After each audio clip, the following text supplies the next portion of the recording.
السلام علیکم ناظرین، میں ہوں فیاض حسین، آپ دیکھ رہے ہیں WT نیوز IT۔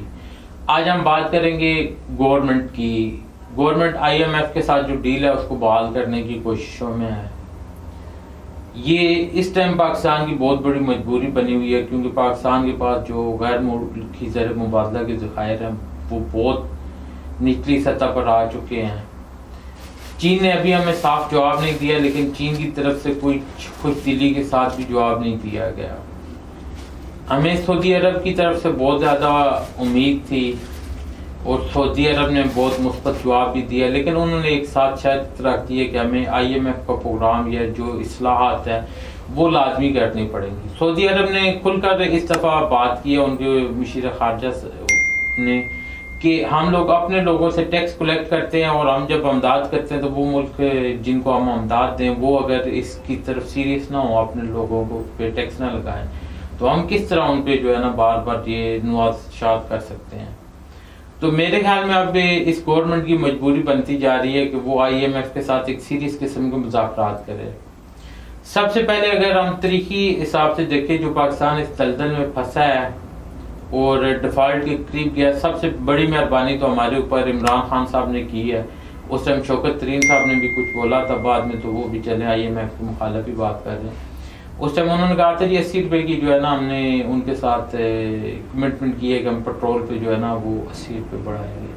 تو عمران خان صاحب نے جب دیکھا ہے کہ ان کے لیے حالات جو ہے وہ خراب ہوتے جا رہے ہیں، تو انہوں نے 80 روپے بڑھانے کے بدلے 10 روپے مزید کم کر دیے،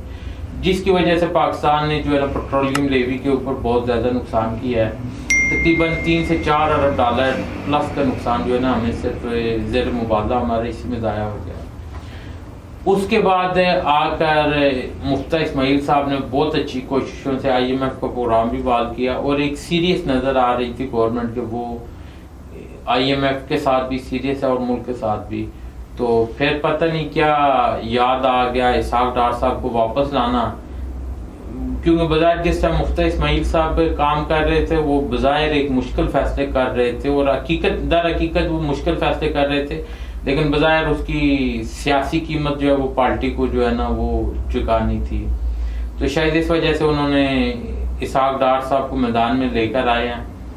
تو اسحاق ڈار صاحب نے آتے ساتھ جو پیٹرول کی قیمت پہ جو ہے بڑھانے کی جو کمٹمنٹ تھی اس کو روکا، جو پیٹرولیم لیوی لگانی تھی اس کو روک دیا، GST کی طرف نہیں گئے۔ تو اب آگے جب ہم دوبارہ IMF کے ساتھ مذاکرات کرتے ہیں اور اس کو ڈیل کرنے کی کوشش کر رہے ہیں، تو ہمارے لیے بڑی مشکل ہو رہی ہے۔ ہم نے اپنا تمام وزن جو ہے اپنے فرینڈز آف پاکستان کانفرنس اور فرینڈز آف پاکستان جو ڈونرز ہیں ان کے اوپر رکھ دیا تھا۔ تو اب ایسا ایسا وہ بھی ہمیں ایک ٹکا سا جواب دے رہے ہیں،